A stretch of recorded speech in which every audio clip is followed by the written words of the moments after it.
Devarim means words. Yes, we're online. We just started.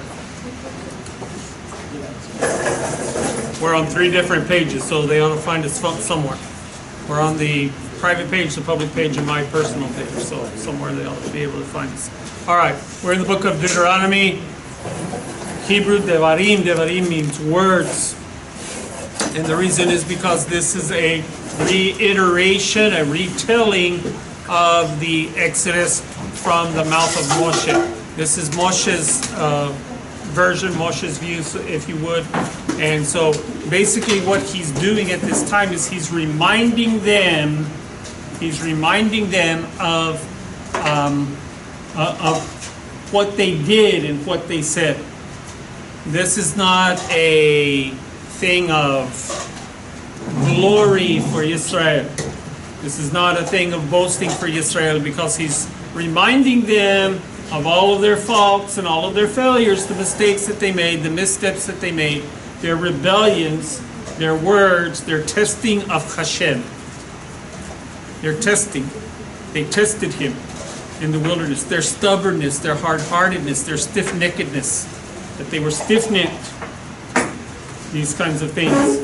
And so, in effect, we can say that these are words of rebuke to them, to remind them, don't be this way.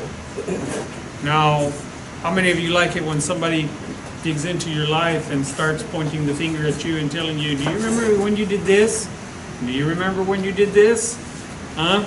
Husbands and wives get into arguments and they throw up to each other, well, last week you said that such and such, and a couple of weeks ago you did this and that. No, we don't do that. And so we throw the garbage, right? We throw the garbage. I love it when people do that on Facebook. We throw the garbage on Facebook, right? Throw everything out there.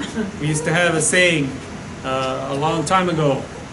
You don't show your laundry in public. You don't do your laundry in public.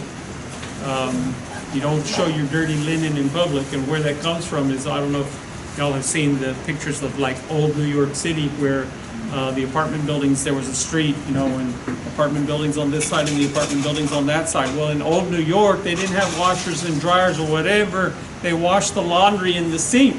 And back then, the people didn't take baths every day. They took a bath like once a week, the Saturday bath before Sunday church service or whatever. They took a bath once a week. And so you're wearing the same underwear all week long. What does that tell you about your underwear? Okay? So they're pretty, that's pretty gnarly stuff, right? And they would have the lines stretched across the street from this building to this building. They were on pulleys. And so both buildings, both apartments would share the same line. And so what would happen is the housewife, the wife would put the dirty underwear, she would wash it in the sink as best as she could, and then she'd hang it out there on the line. She'd pull the pulley and she'd hang the next one. She'd pull the pulley, hang the next one. So all your stained and dirty underwear were hanging out there in the public for everybody to see. And so that's why they say you don't do that in public. This is where you ladies understand that this is where you come from, doing your stuff in the bathroom and hanging it up on the curtain rod or whatever, because you don't show your unmentionables in public and those kinds of things. And so you don't show your trash in public. It's between you. But this is between Moshe and Israel. More to the point, it's between God and Israel. But Moshe is telling them, you remember when you said this, and you remember when you acted that way. Don't do that again. Don't be that way. You'd be right. And so this is called Parsha Re'eh. Everyone say Re'eh. Re'eh. And Re'eh means look. Look. It comes from ayin. The root is ayin. And what is ayin? Eye. The eye. And so it's rooted in the eye, to see. Now, in many of the English versions, it'll say behold. Behold is hine. Hine matov umana'im shevet Gayim Yachad. Behold how good it is for brothers to dwell together in unity. And so, Hine, in effect means to see, basically the same thing, but it's not as, this is a more definitive way of saying it. This is a harsher way. Basically, this is where the teacher says, pay attention. Look up here. You know, when the teacher stops in the middle of class, you remember those days? When the teacher would stop in the middle of class and look and say, look up here. And so this comes from Devarim, chapter 11. Re'eh will go on through, I believe, chapter 13 or 15, I believe, through 15. But it comes from the first word of the Hebrew here, Re'eh, which means see or look, pay attention. Pay attention to this. When the teacher tells you to pay attention here, why would the teacher tell you to pay attention here? This is important for you.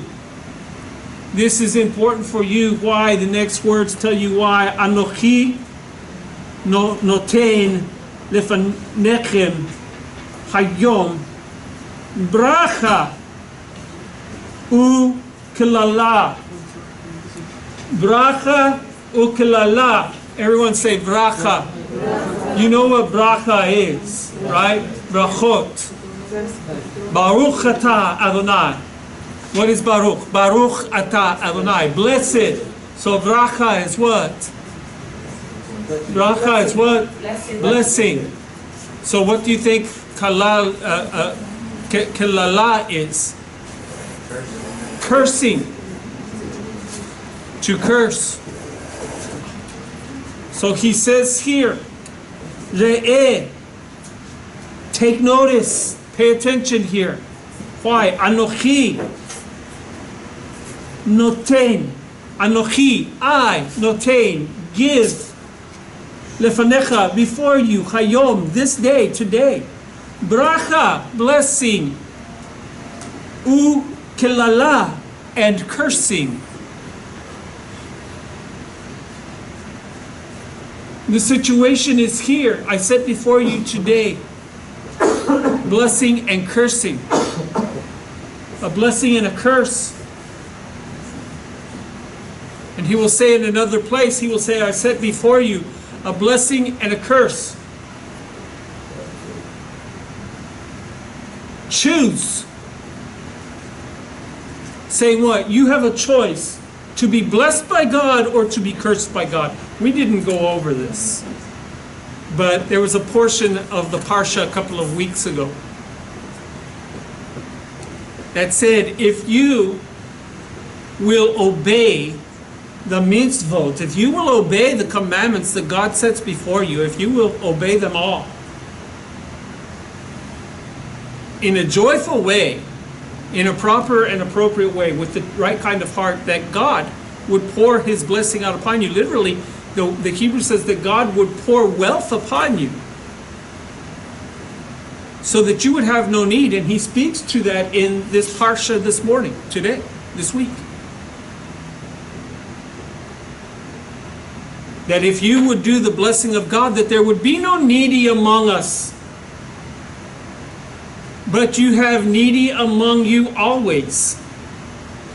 What does that say to you? That if you would do the will of God, if we would obey the commandments, the mishpatim, the judgments, the ordinance of Hashem, that there would be no cursing, but that there would be only blessing upon us, and we would receive the wealth. That wealth that you are chasing after. That wealth that you desire. That money in the bank.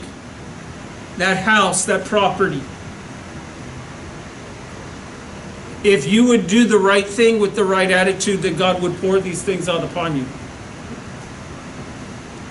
This is not name it and claim it, get rich salvation type of thing that is so prevalent in in so many churches and television today and all that kind of stuff.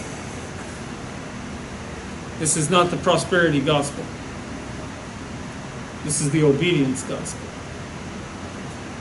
Just as what? When you do good by your parents, what? When your parents give you chores to do, and they give you the rules of the house and such as that, what they want from you, and you follow through with that, do your parents not praise you and bless you for those things? Come on, do your parents not praise you and bless you? Huh? When you get good grades on your report card and your parents gave you $1 or $2 or $3. I long for those days of elementary school when I came home to be a rich man because I got all A's on my report card. Got in junior high and they slipped down to C's. Got into high school and had a few D's and 1 F. Found out that I wasn't so rich after all. Yes. Got the other end of the deal. I had a choice of a blessing and a cursing.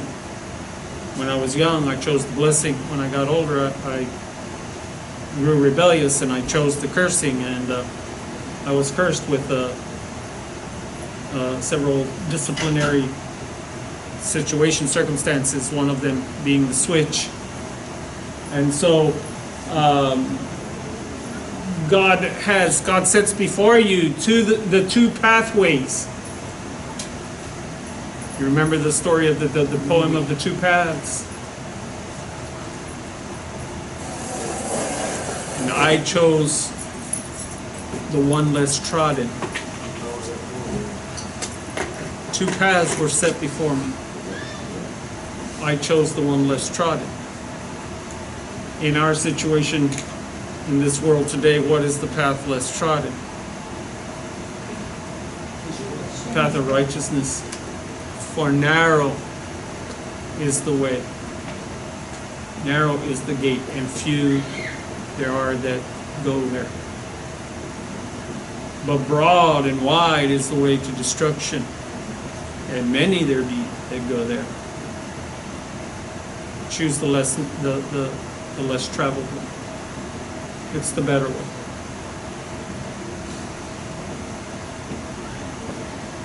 And so he says, look, pay attention. I'm giving you a choice. You choose. Joshua said at the end of his life, as he was speaking for the very last time to the people of Israel, and he said, choose you this day whom you will serve. And Hashem goes on to speak to these things as he goes on here in chapter 11, to speak to the crime. You hear what I say? The crime of idolatry. Idolatry, we call it a sin. It is a sin. It is a crime to commit idolatry. What is idolatry? Idolatry is the service of anything that takes the place of Hashem in your life. It doesn't have to be a statue of wood or stone or gold or silver or precious jewels. It can be your car, your home, your bank account. Those things which you desire. I was telling you that a few chapters back, a few parshas back, a few weeks ago, God was saying, you will be wealthy if you do these things. The thing that you're seeking for, you won't have to seek for it. It will come to you. Amen. You won't have to sit there and lust after these things and working your backside off, your tushka off, so that you can gain and you can get ahead and you can relax in your life here on this earth and not have to worry about these things. You're driving down the expressway and you see that sign almost every day. What is the Powerball at today? Where is it at today? What is the Mega Millions at today? And you look and you see where it is, and it's at $500 million, and you're like, man, and so you go get in the line of 30 people in front of you the day that's being played, and you pay your $2 and you hope to win, and you pray to God that you win, and you say, I haven't been that bad this week, God, and why should that person get it? I'm living better than they are. Why won't you bless me with $500 million? And God said, you know what?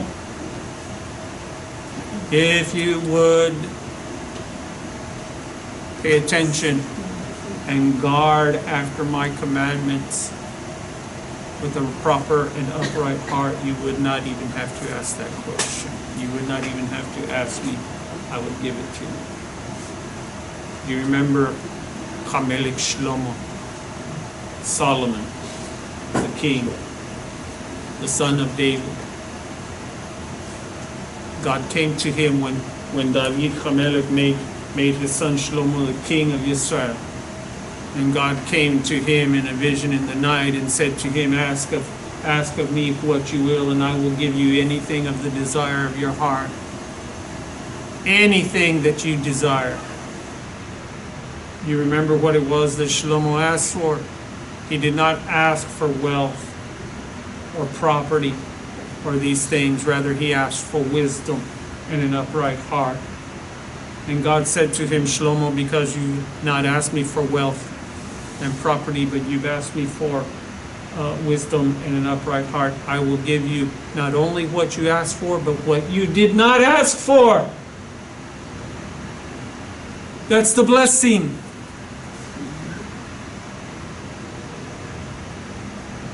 God says to you, if you will obey me, if you will seek after me with all of your heart, if you will follow me, if you will keep the mitzvot, if you will keep my judgments, my ordinances, and my commandments, not only will I give you what you ask for, I will give you what you have not even thought to ask for. I will bless you not only with what you ask me, I will bless you beyond imagination and beyond measure. I will bless you so that you cannot contain it. Why does God not bless us in this way? Because that's what we ask Him for first.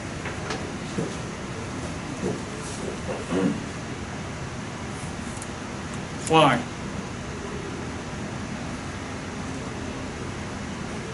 The book of Yaakov, the book of James tells us that you have not because you ask not, and you have not because you ask for the wrong reason, that you might consume the material wealth on the lust of your flesh. Why? Because we as people, we as human beings, you remember, I've taught you this over and over, that we have two souls, two spirits. The nefesh bechama, the animalistic instinct within us, and the nefesh chashamagim, the spiritual instinct within us.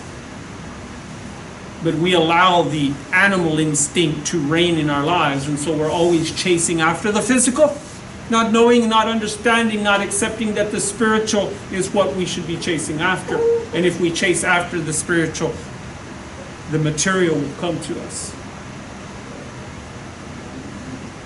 If not in this life, in the life to come. And how much better, more better it is in the life to come.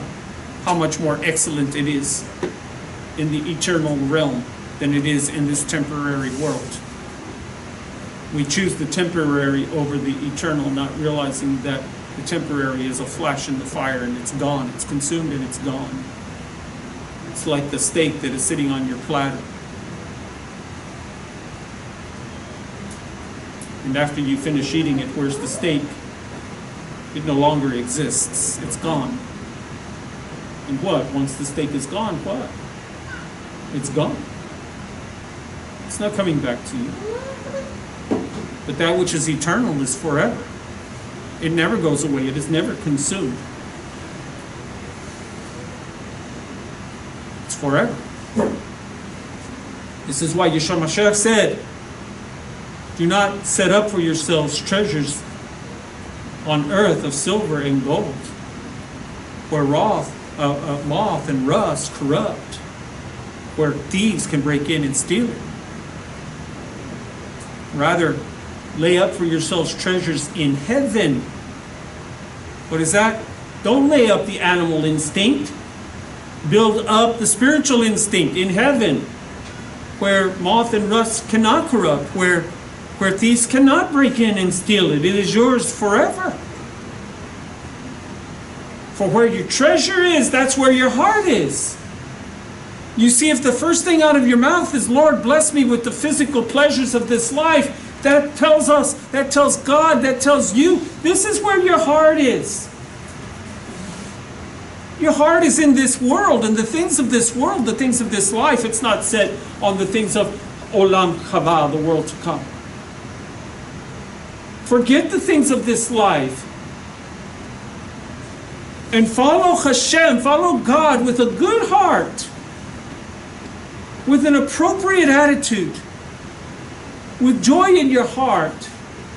And He will bestow upon you not only the blessings that you ask for, but even the blessings that you do not ask for. He will pour these out upon you so that you cannot contain them. We used to sing a song when we were little. In children's church. Running over. Running over. My cup is full and running over. Is your cup running over this morning? Are you pleased beyond measure today? Are you so excited about life that you cannot stand it? Huh? I had a friend, an older man, good friend of mine, good friend of my dad's actually. And when you would greet him with, "How are you doing?" And he would say, "If I were any more blessed, I wouldn't be able to stand it." That was his greeting. He passed away a few years ago of cancer. Same thing with me. The same cancer. He was in his 90s. He passed away. His body couldn't handle it. But even when he was on his deathbed, when we asked him, "How are you doing?" and he would say, "If I were any more blessed, I couldn't stand it." Is that your day today? I've taken to looking at life this way. I've almost died twice in the last couple of months, literally. When I was in the hospital, I was on my deathbed. I was going to die. They told me, the doctor told me. He said, "You're hours away from death. If we don't get this taken care of, if we can't get this fixed."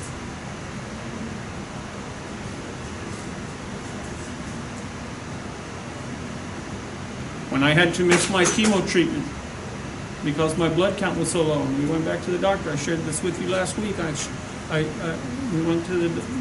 We went back for our next examination, and he told me, he said, "You can't take your next chemo because your blood count is so low. Your white cells are so low." And so they started giving me treatment to increase my white blood count. And he said to me the following week, he said, "Mr. King," he said, "you don't know how bad you scared me." He said, "I thought we were going to lose you." He said, "You were that close." I didn't realize that. I mean, I felt weak. I felt not good. I felt bad, but I didn't realize that I was that close until he told me. And I was like, whoa. And it was a wake-up call. That close, twice, within a month. To wake up in the morning and to be able to say, "God, it's good to be alive today. It's good to see the sunrise. It's good to see the face of my wife and my children and my grandkids today. Whatever comes my way this morning, and it's not always fun and it's not always easy, but whatever comes my way, I'm glad I'm alive. I'm glad I've been given this day to experience the love of God and the love of my family."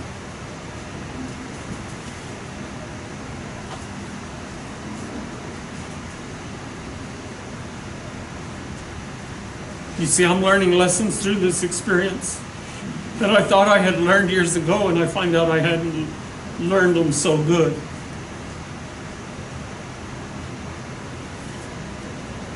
They're not so well engraved in my heart and in my mind as I think that they are. When you face the tests of life, when you face the hardships,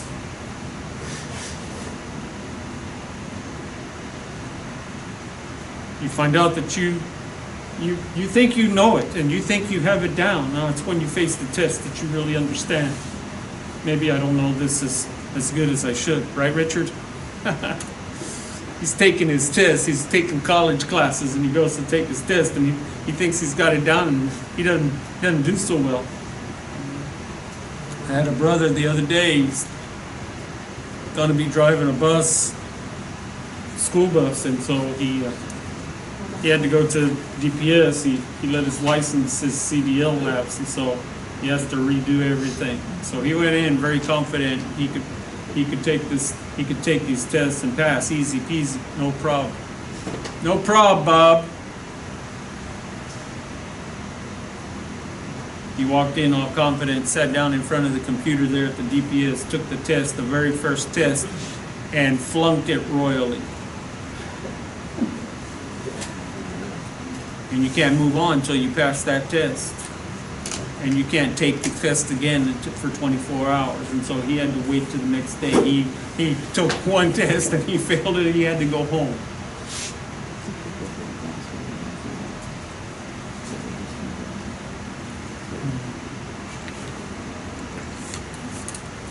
So,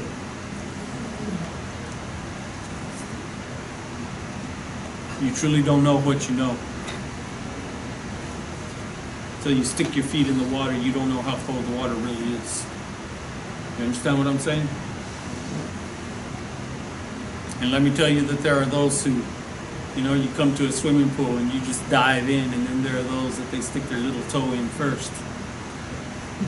Let's check this out. I had a brother, some of us would dive right into the swimming pool. I had a brother that he would stick his toe in, and then he would put his feet in, and he would stand there for 5 minutes, and then he'd move up to his knees and stand there for 5 minutes. By the time he got all his body submerged, it was time to get out of the pool.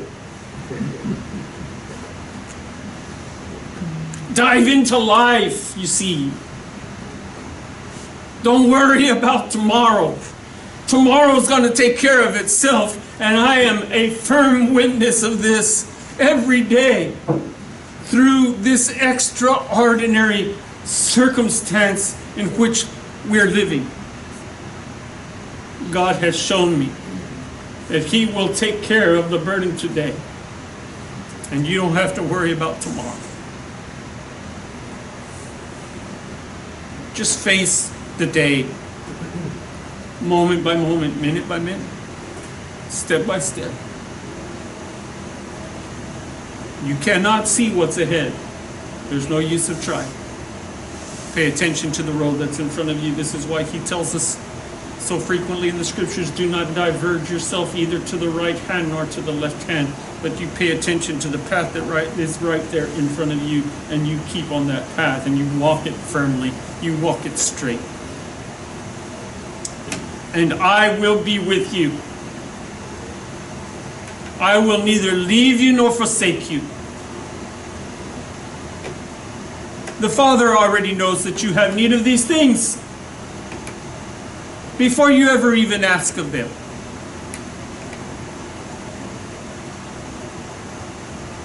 And He said, when you ask, not only will I bless you with what you ask for, but I will bless you with what you have not even asked for. Is that not a marvelous, wonderful promise from Hashem, from God? To bless us beyond measure, to where our cup is overflowing, and we cannot contain it. We cannot contain what the Master has prepared for us.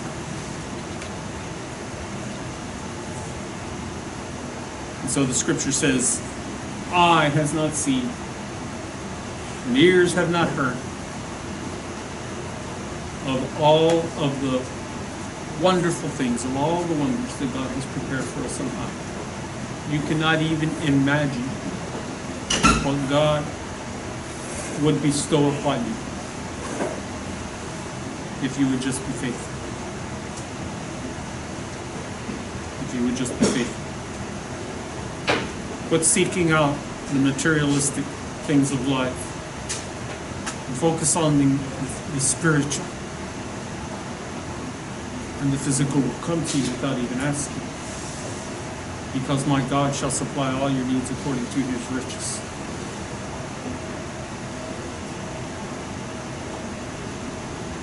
He will not forsake you. He will supply your needs. I have seen him supply need after need in these last 2 months. Miraculous ways, ways unexpected. As I spoke to you last week, where there is no door, he makes the door. Where there is no way, he makes the way. Because he is the way, the truth, and the life. And no man approaches the Father except through him.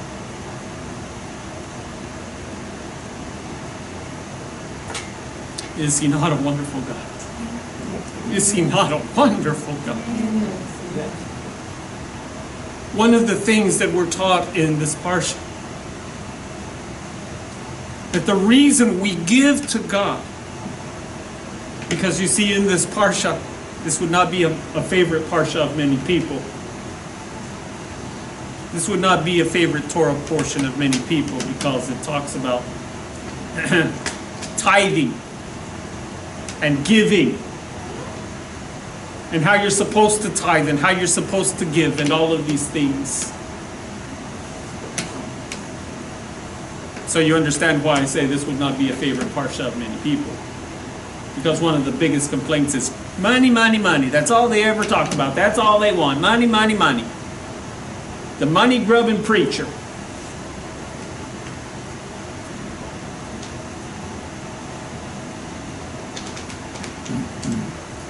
Let me explain something to you. There are two entities that have no means to make money.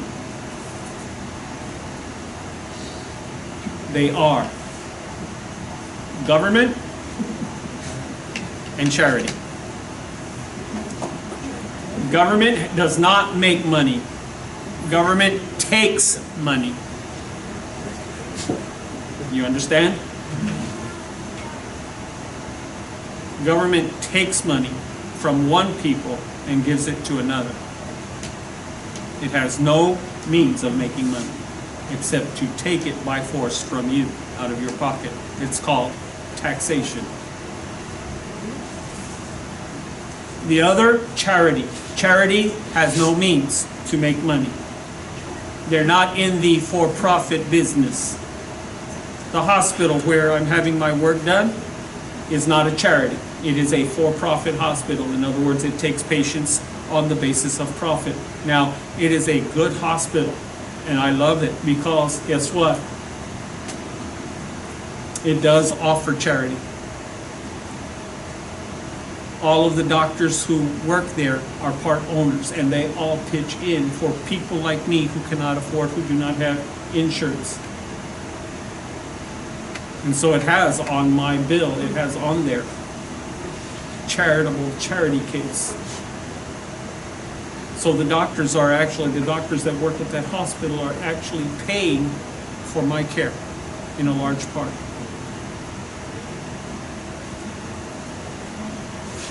But it is a for-profit hospital. There are charity hospitals and there are charitable works. Margaret works for one, a charitable ministry. Culture of Life is a medical ministry that offers its services for free of charge, to those who cannot afford to pay for medical situations, medical circumstances. And this is how I got to where I am today. It was through Dr. Anderson, Robinson and Culture of Life. Culture of Life has actually paid thousands of dollars for my care. I wouldn't be here today if it were not for them.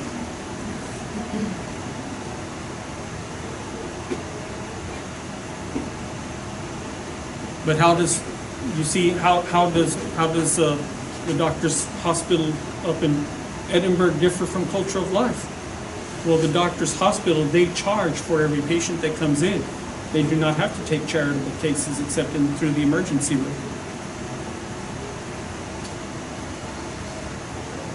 And then the government pays for it. Well, where does the government get the money to pay for the charitable cases? From your taxes. They take it from you to give it to me. And you have no choice, you have no say. Dr. Robinson, the Culture of Life is a charitable organization. It's a charity. It's not for profit. So where does it get the money? Through your donations. You donate to them freely, of your own good heart and your own free will. And then they turn around and they help people like me who can't afford care.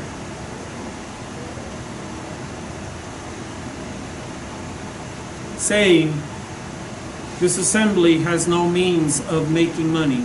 We're not in a business. This is not a business. This is a charity. This is a non-profit organization. Now, we're not formally classified as non-profit. We had been. We changed our name. We did not renew, so that I'm free to speak to you as I need to speak to you without worrying about government interference. But it is still a charity. In other words, the only means that this assembly has in paying its bills and paying the rent, in taking care of these kinds of things, is through your donations, through your free will offerings. At this point, I am a charity case. I have no means of making any money. I do not have a job. I cannot hold a job. I do not work because I cannot work. Therefore, the only means that I have in paying my bills is by your good-heartedness and your willingness to help me out. But it's of your free will, it's of your choice. Now, I'm not beating a drum here for me. Understand this. Many of you have been very good about donating and helping us out and doing these kinds of things.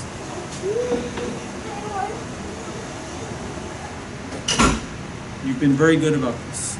And I'm very appreciative. I cannot express to you how it has touched my heart and blessed me. I told Wilma one time, not so long ago, they really do love me. They really do care. How? How do I know? Well, there's another old saying that says, put your money where your mouth is. It's one thing to say it. It's another thing to show it.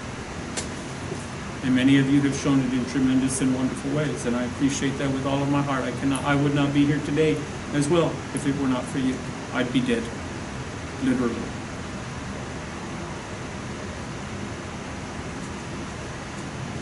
So my appreciation knows no bounds.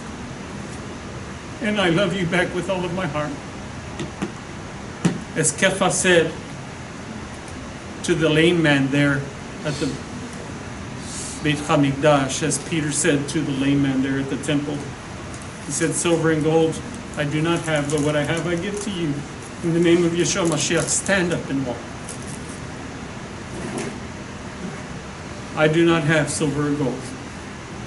But what I do have is the ability to teach and some understanding. And so what I have, I share with you. With all of my heart, with all of my love, so that you might walk a proper way and live a proper life that is well-pleasing to God.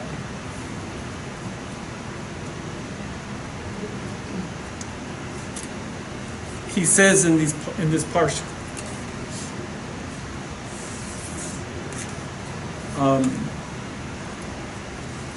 that he would set before us blessing and cursing.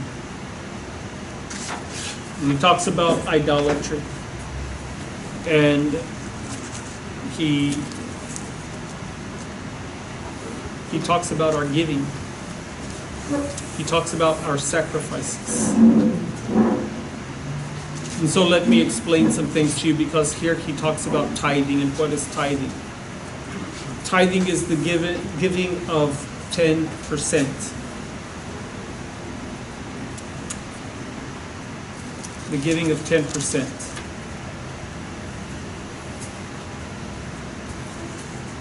Now, contrary to what many people think today, there is no tithe today. And the reason why there is no tithe today is because there is no Beit HaMikdash.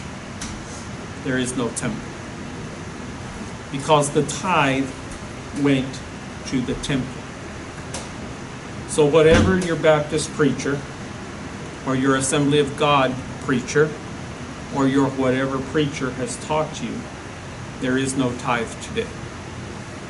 You are not required to give a tithe. That does not say you are not required to give.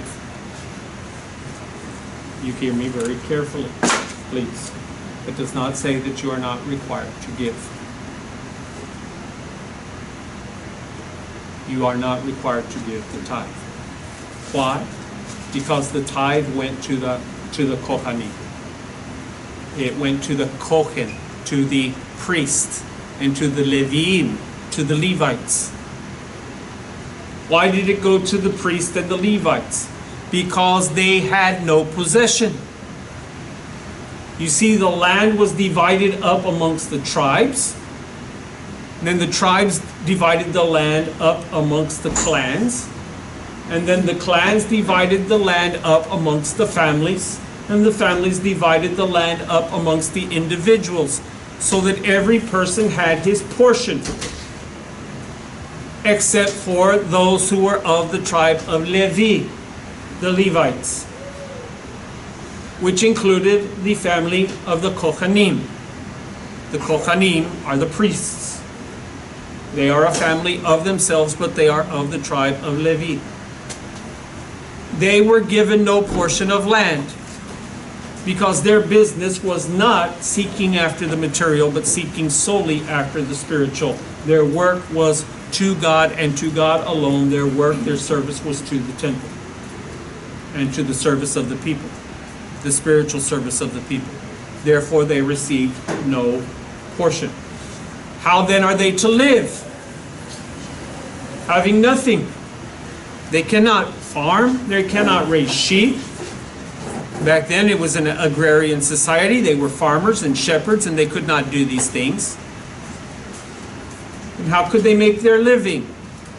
They were in effect city dwellers, but their responsibility was to teach Torah to the people and to make sure that the services of the temple went off without a hitch, were properly observed. That was their business. That was their work. That was their service. How often was the temple open? We come here once a week. We were coming 2-3 times a week before I was struck, but now we come here once a week for Shabbat assembly.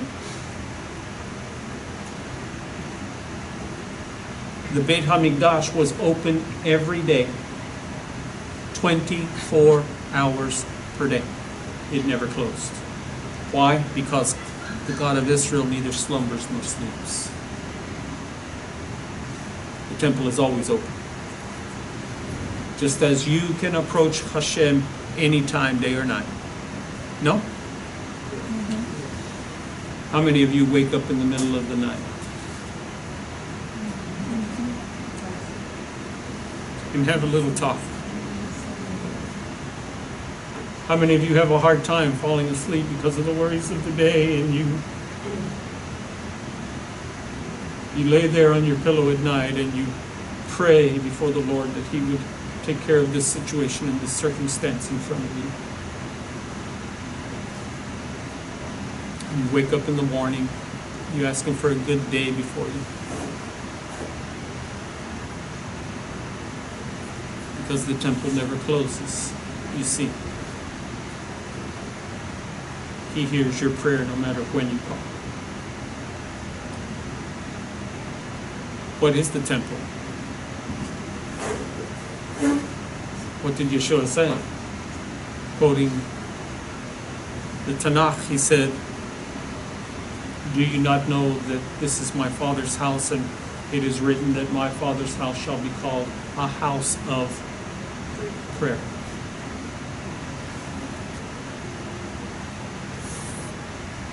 Did you know that the main purpose of the temple of the Beit HaMikdash was not preaching and teaching as we know in churches and such today, but that the main purpose of the Beit HaMikdash, the main purpose of the temple, was for the people to come and pray?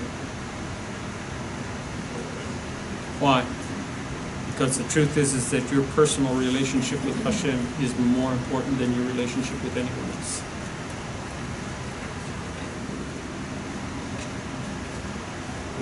How are the Kohanim and the Levim supposed to live? What are they supposed to starve to death? Live in shacks, in poverty, begging food like the Buddhists. You know, the Buddhist monks, they go out into the streets and they beg for money, for charity, they beg for food.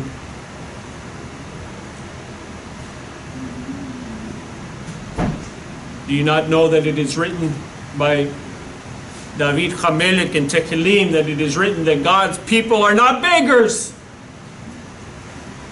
That God's people shall not be found begging in the streets.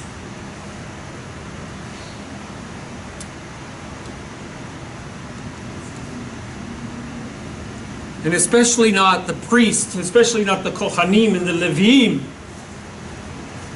whose purpose is to do the work of God, to teach you, to instruct you, to guide you.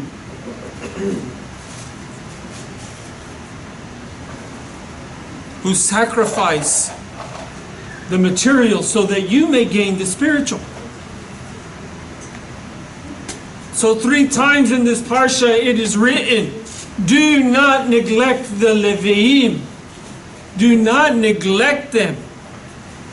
Look after them. Re'eh, behold, look, pay attention. Take care of the charities that are in front of you.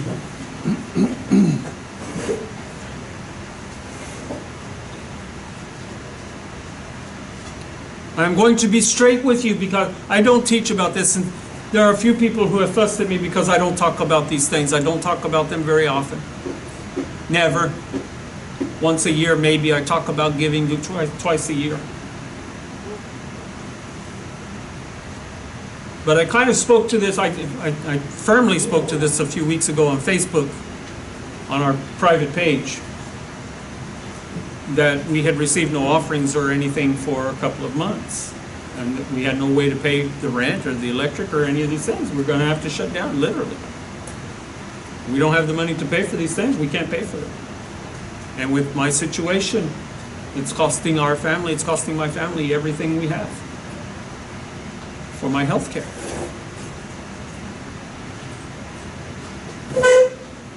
And usually our family would take care of the shortages that the assembly would come up with, but I can't anymore. I can't do this. This is your assembly. Say it, this is my assembly. This is my assembly. Do you mean that? You say it with the right heart and the right attitude. So if you're buying a house, do you want to skip the payments? What's going to happen if you skip the payments on your house? No more house. No more house. Well, guess what? Same thing here. What's going to happen if you skip your electric bill, your water bill? Same thing here. Do you want this place? Yes. You see, the way I see things here is this, that I'm gone for a temporary time, for a temporary season. This is not permanent.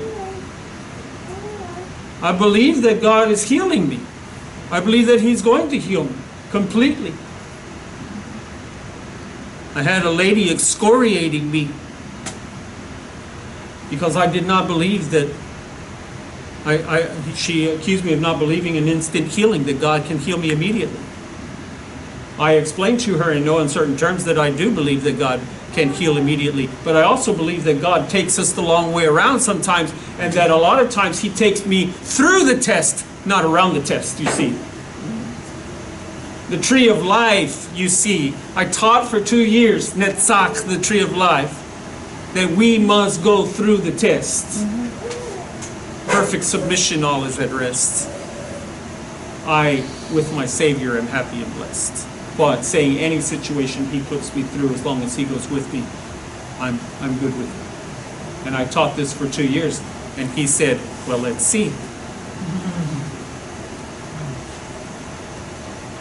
But I feel that you are not the only one going through the test. You are exactly that. I stated that before. This test is for this assembly as well. Yeah. For what? Exactly what I'm talking to you about. Are you willing to step up? Are you willing to fill the gap? Are you willing to step in where the wall has been broken down? Are you willing to step in and fill it up so that the enemy cannot encroach, cannot come in? Are you willing to be a guardian? Are you willing to be a soldier? Are you willing to hold up the shield of emunah, the shield of trust and confidence, and march through this with me? Amen. Because the truth of the matter is, I don't have a problem with this. You understand me? I'm not upset about the test. Those of you who have been around me, you know it. My family can tell you. I'm not angry about it. I'm not upset about it. It is the will of God, and I accept it as exactly that, and I accept it with rejoicing, because I know that God's will is being done, and it is for good. My good and yours.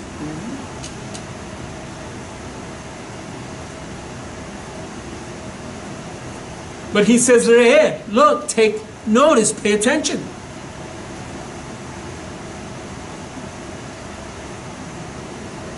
I have been in ministry closing in on 40 years. In fact, Tuesday is, when was it, my 39th anniversary. 39 years we've been married.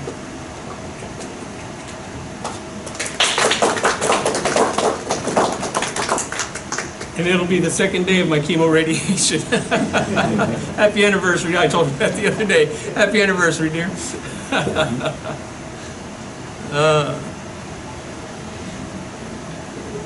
But you know what? She is committed to her vows, to her marriage vows to me. And she has been solid like a rock, standing beside me through all of this. She patiently waits on me and cares for me. And when I'm not feeling so good and my mood is not so good, she just overlooks it and just is kind and sweet, and with sweet and caring words, she calms and soothes me. She's a nurse beyond compare. I wish that all the nurses in the world were like her. Many are, but some are not. But she has come up beside me. And she has taken my load onto her shoulders. She's helping me carry this load. And it's such a relief not to be carrying this weight by myself. You don't know. You do not know.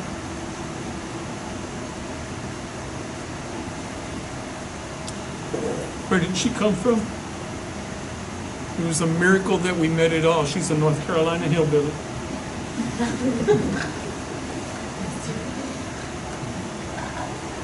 And I'm a South Texas Yahoo.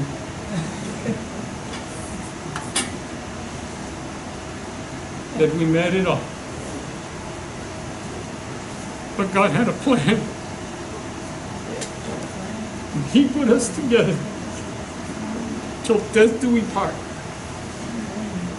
And I can tell you without a doubt, she has fulfilled her end of the bargain. And if she had nothing left to give, I would be a happy and satisfied man.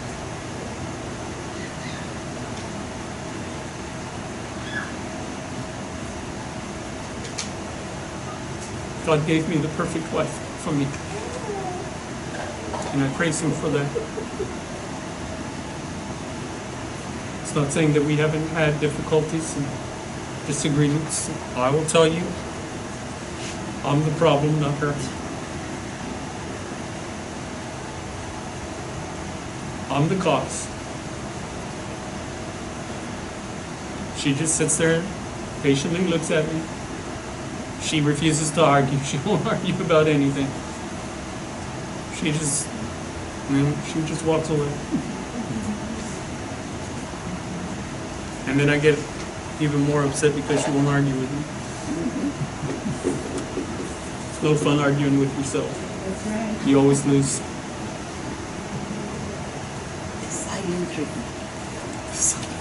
I need to give myself the silent treatment. We'll see how that goes. It's impossible. Except with God, all things are possible. He has shut my mouth more than once. But anyway, for 30, almost 40 years, literally, I started ministry when I was 20 years old. And actually, I started ministry when I was a teenager, working in Dad's church. Dad would go off to raise money, and as a teenager, 16, 17, 18 years old, I was already preaching. What I'm telling you is that for these nearly 40 years, we've worked without pay. The congregation did not pay us. This is why I have always worked an outside job, a secondary job.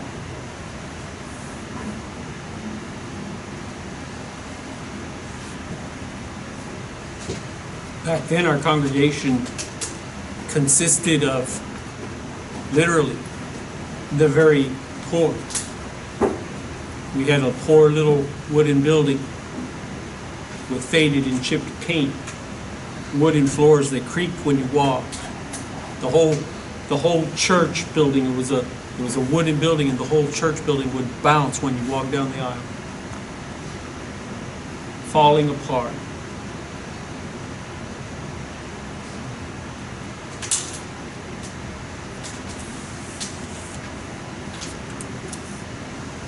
People that we served, for the most part, came from the colonials around the area. Literally. My wife and I would go with our car first, an old Buick. Started off with a 69 Ford LTD, and then we were given a Buick, 72 Buick Electra. These were 10 and 15-year-old vehicles at the time. We finally raised enough money, we saved enough money to buy a van. And we would drive through the colonials and pick up teenagers and children for church. And soon their parents would start coming.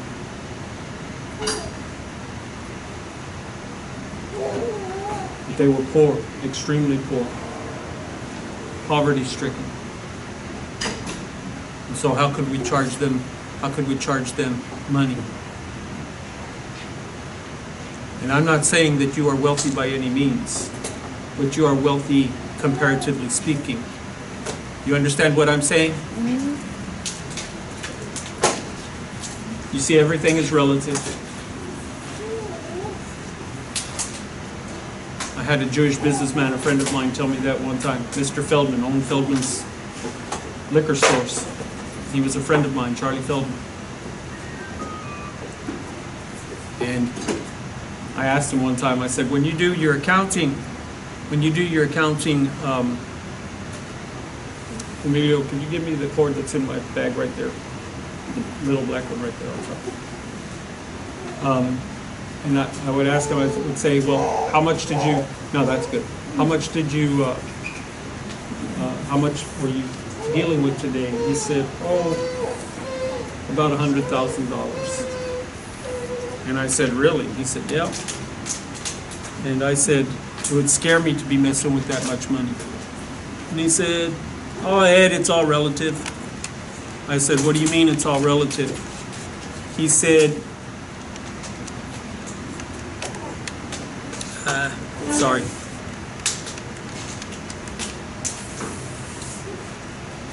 You want me to get it in? Oh, you got it? He said, it's just a matter of moving the decimal point. It's just a matter of moving the decimal point, moving the comma. $10,000 or $10. You see.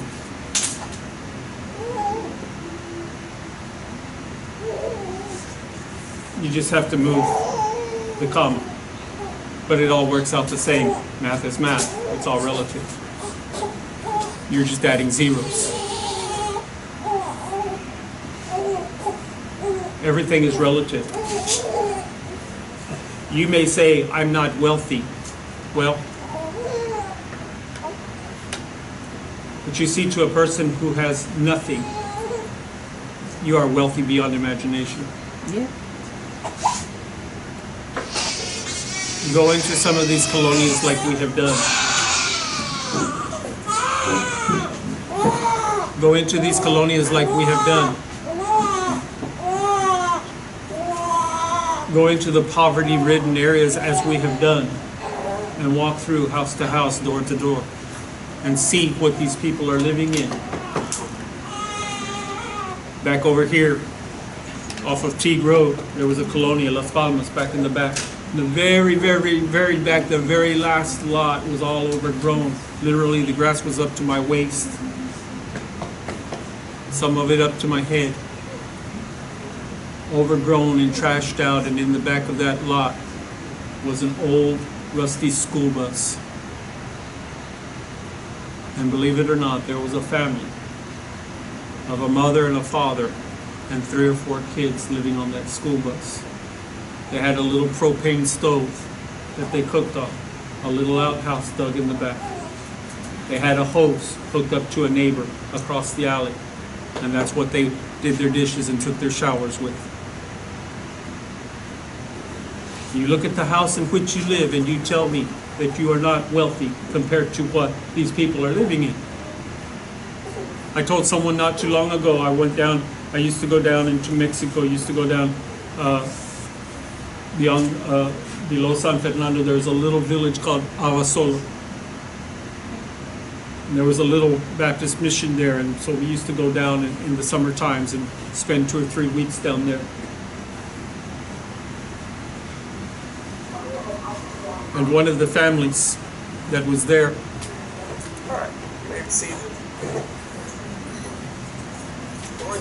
Richard.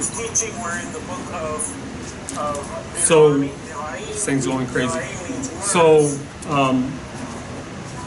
in this little village of Avasolo, we would go through, we would walk around the town, the little village there, a couple of hundred people, and we would invite people to come to the service. We went to the back road. On that back road, all of the buildings there were made out of concrete cinder block because the government, the federal government had come in because they built the dam there. They made the lake, I can't remember where everybody does their bass fishing and everything. Some of you would know what I'm talking about there, close to San Fernando. But anyway, that village had been located where they were building the dam, where the lake was going to be. So they uprooted the whole village and moved it, and the federal government built houses for all the people that lived in that village. And this family had not been counted, and so no house had been built for them, and they had no means. They were extremely poor. So they lived in a suka. They lived in a hut made out of bamboo with grass roof.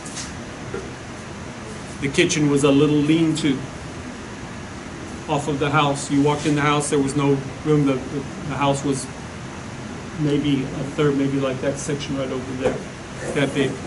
And that was all the house.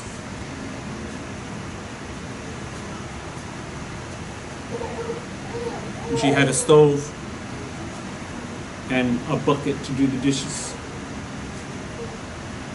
And that's all they had.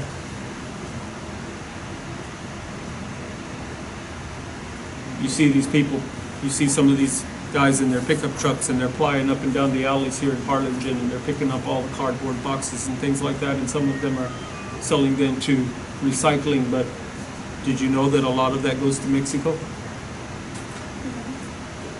Why? Did you know that the cardboard boxes that you and I throw away, that's their paneling for many people down there? That's what they're using for the siding of their house. I'm not kidding you. Go down there and look at it. Some of you have seen it. You know what I'm talking about. You tell me that you and I are not, respectively, wealthy compared to those people.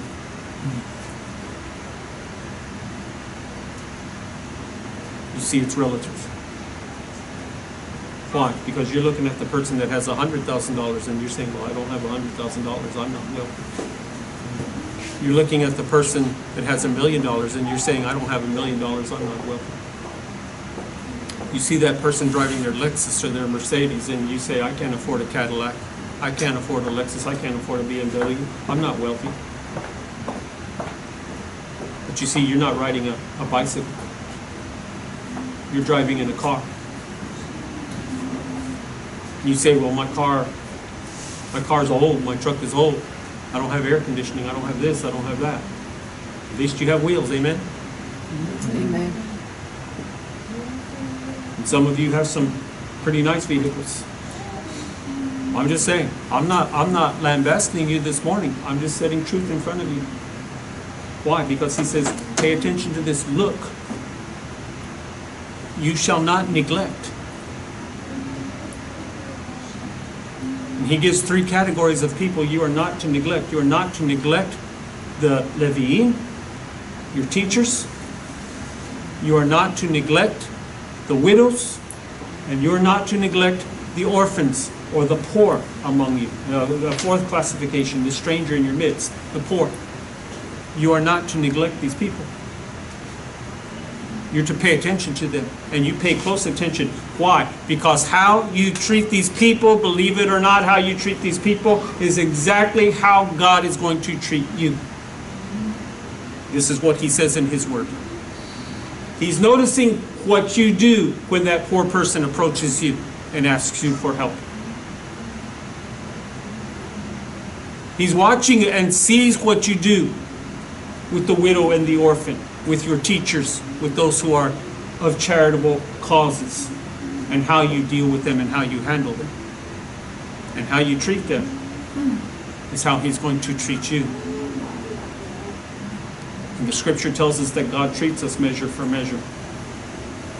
Measure for measure. What? Exactly how you treat the other person is exactly how God treats you. That's why he says here, pay attention. Take notice.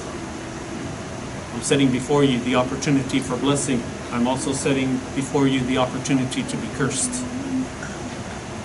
How you receive, how you deal with these situations that are coming here in this parsha, how you deal with these specific situations and scenarios, that's exactly how I'm going to deal with you. 3 times. He says it. If my mama had to tell me something 3 times, because sometimes mama would say to me, how many times do I have to tell you? And what is the response to that? We've all been asked that question, how many times do I have to tell you? And the proper response to that is what? 1 time. So if he tells you once, if he tells you twice, no, he tells you 3 times, what? Do you think that this is important to him? 3 times within a matter of 4 chapters.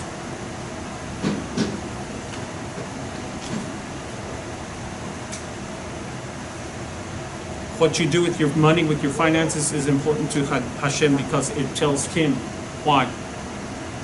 Put your money where your mouth is, because where you lay up your treasure, that's where your heart is.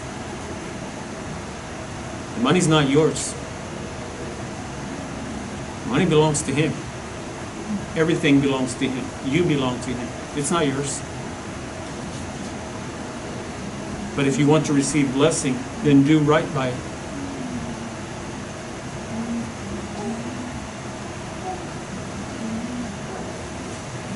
If you want to be cursed, go your own way. Do what you will.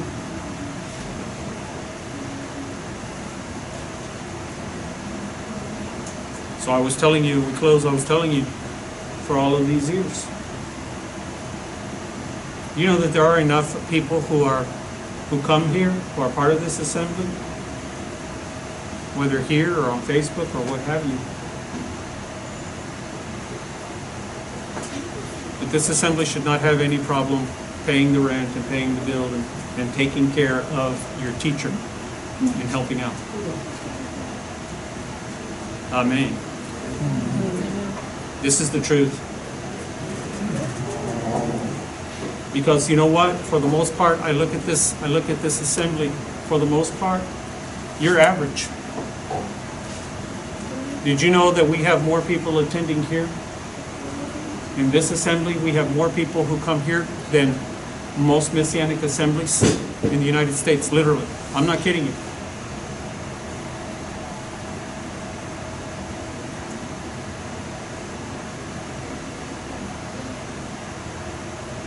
There are some who are larger and some who have bigger numbers and such as that, but most assemblies is literally just 5 or 10 people. I know, I see them.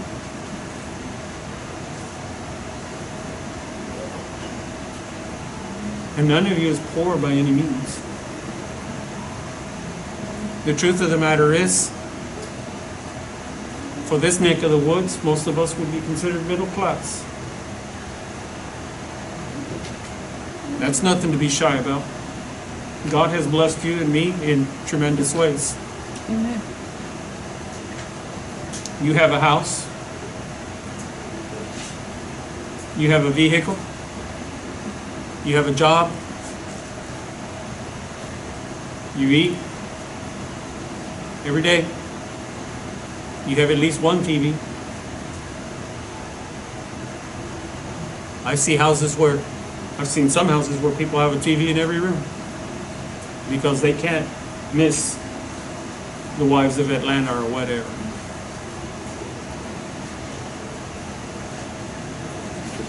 Devious maids.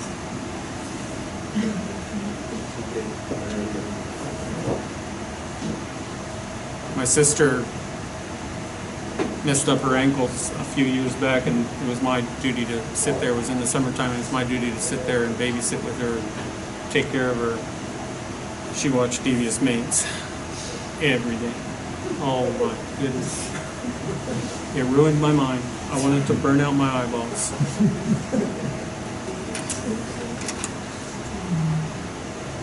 It's like a soap opera. Anyway.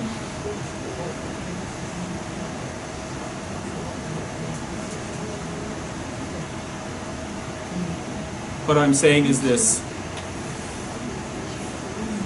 The time is now. The place is here. It's time to step up. I'm going to be out for 2 months, but that doesn't mean I'm away. I'm still here. I noticed that when I was not able to come, that many people dropped off. Some of you had good reasons, some of you, I don't know. But I will say this, and please listen to me. I'm not shaking my hand in your face or whatever. I'm just letting you know this is the reality. This is the truth. That's not a good sign. When people stop coming because the rabbi's not there, because the teacher's not there, what have you, and so somebody's substituting, somebody's stepping in, that's not good. That means that that ministry or whatever is built on a man and not on your faith in God.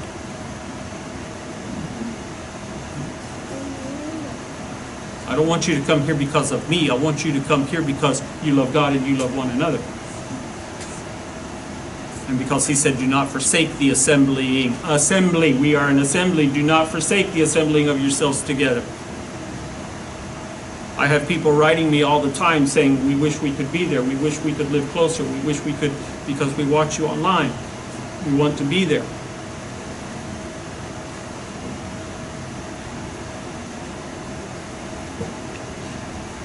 And people who are here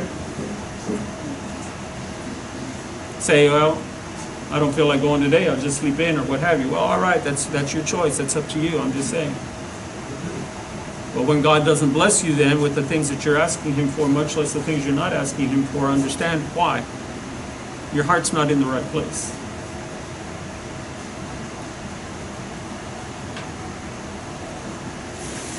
You say, are you telling me that I have to come? Absolutely not. I'm telling you, you should come. Whether you come or not, that's up to you. Am I telling you you have to give? No. The tithe you have to give. By the way, when I was talking on tithes and I told you it's not for today, that simply means this. You are not required to give 10%. But by the way, also understand that 10% was only a part of the tithe. That was the yearly tithe.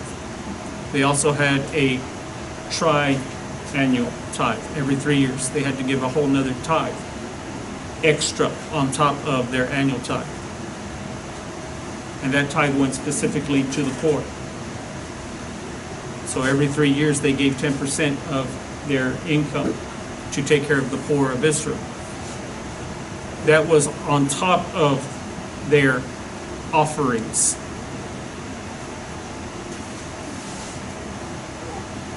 By the way, do you know that you are not permitted to approach God empty-handed?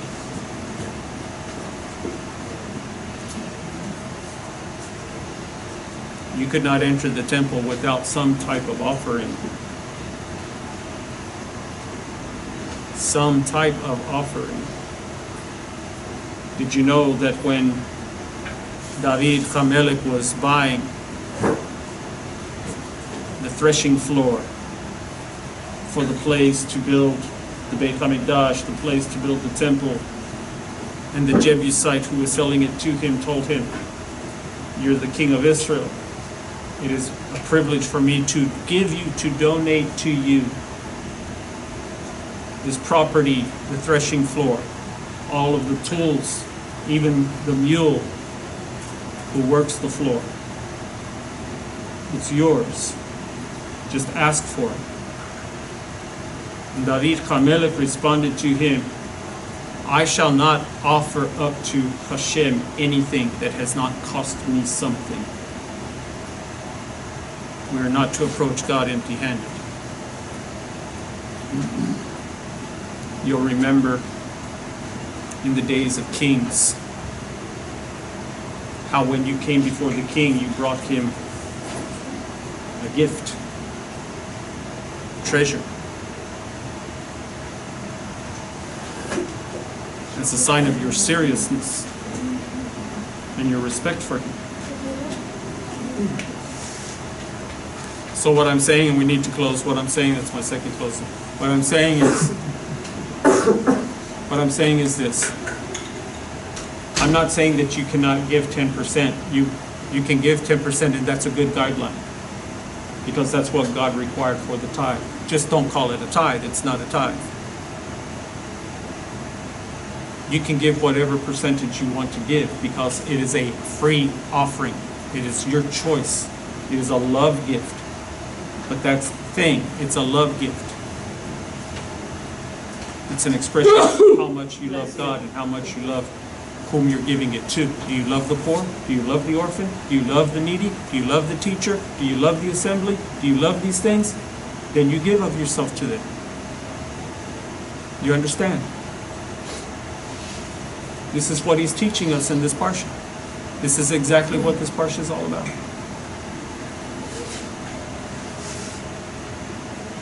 You give yourself to other things.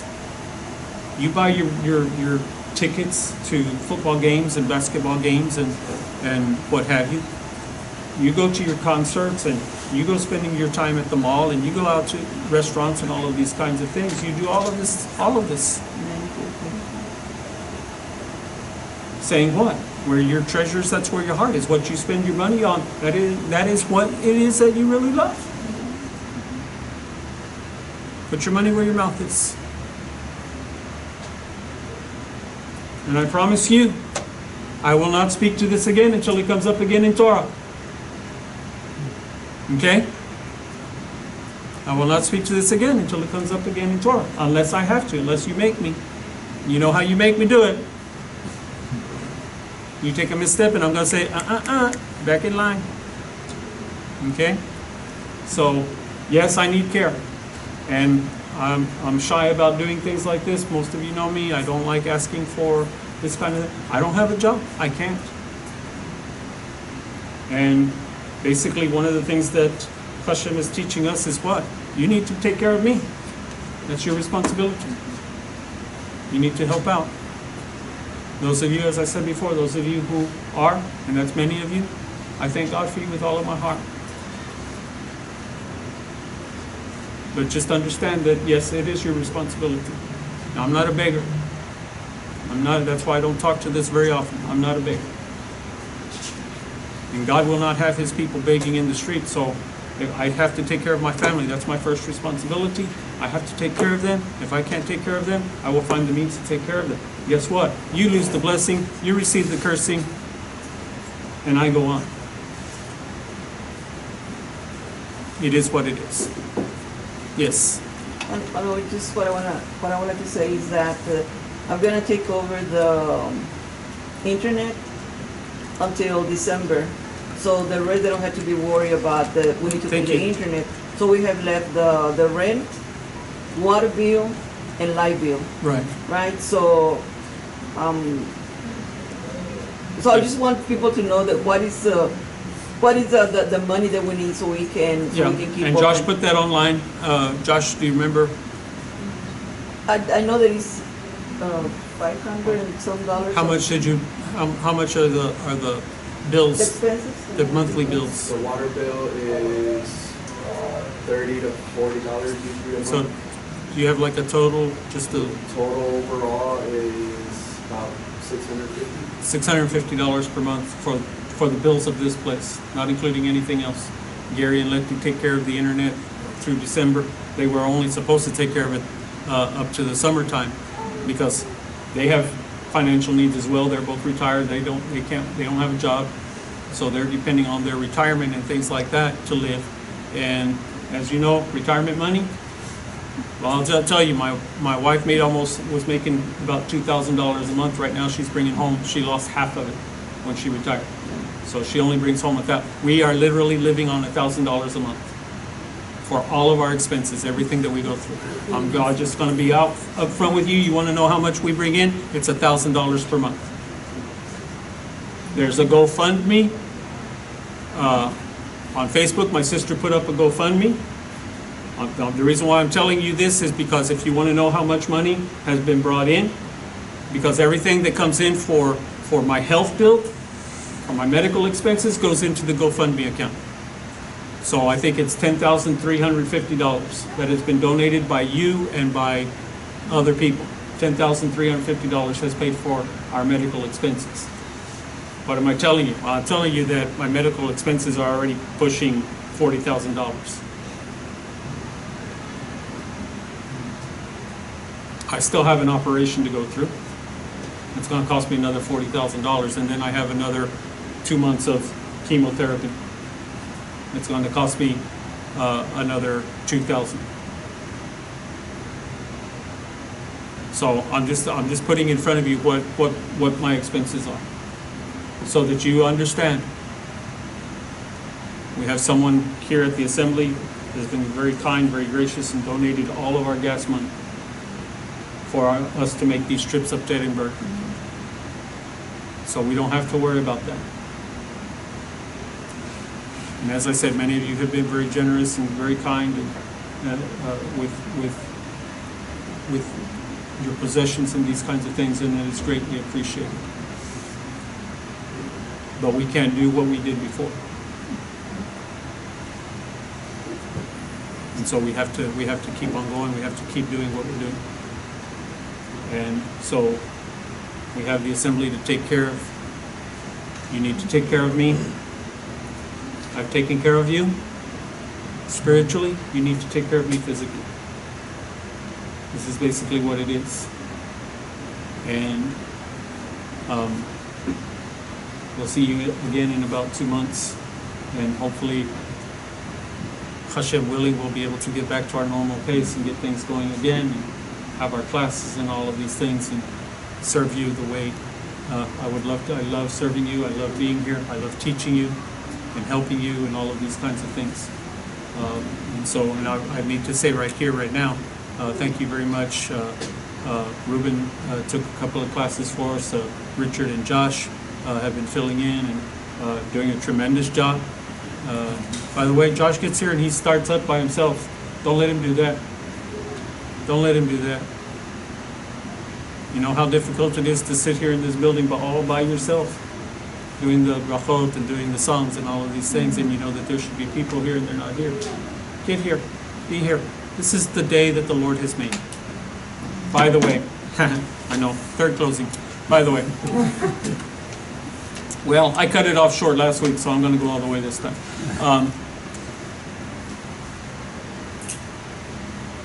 The Torah in this parsha tells us why. Rashi tells us that there's an extra offering that the people are commanded to bring. And he asks the question, why this extra offering? What is this about? And Rashi says the answer is, the extra offering is to teach you, to teach us that we are to give to God in our joy, as a sign of our rejoicing. Your gift to God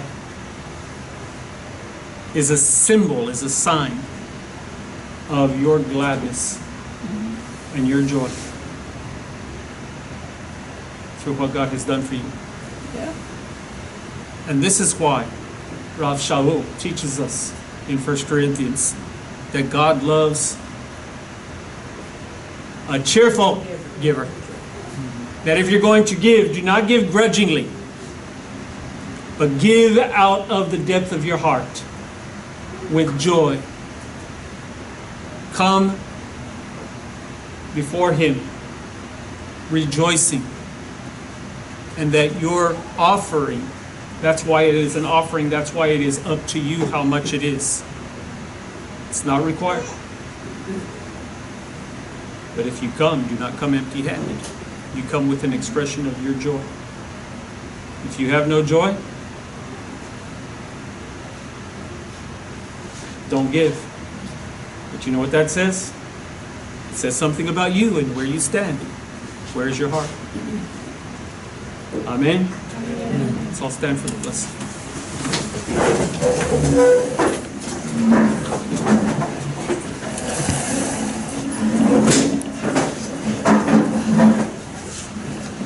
You would lift up your hands. Yivareka Adonai ve'yishmereka, Adonai panav elecha v'yichunecha, Yis'Adonai panav elecha ve'yasem lecha shalom. May Adonai bless you and keep you. May Adonai shine His face upon you and be gracious to you. May Adonai lift up His countenance upon you and give you shalom from Sar HaShalom, Yeshua Mashiach. Peace from the Prince of Peace, Yeshua the Messiah. V'imru. Amen. Shabbat Shalom.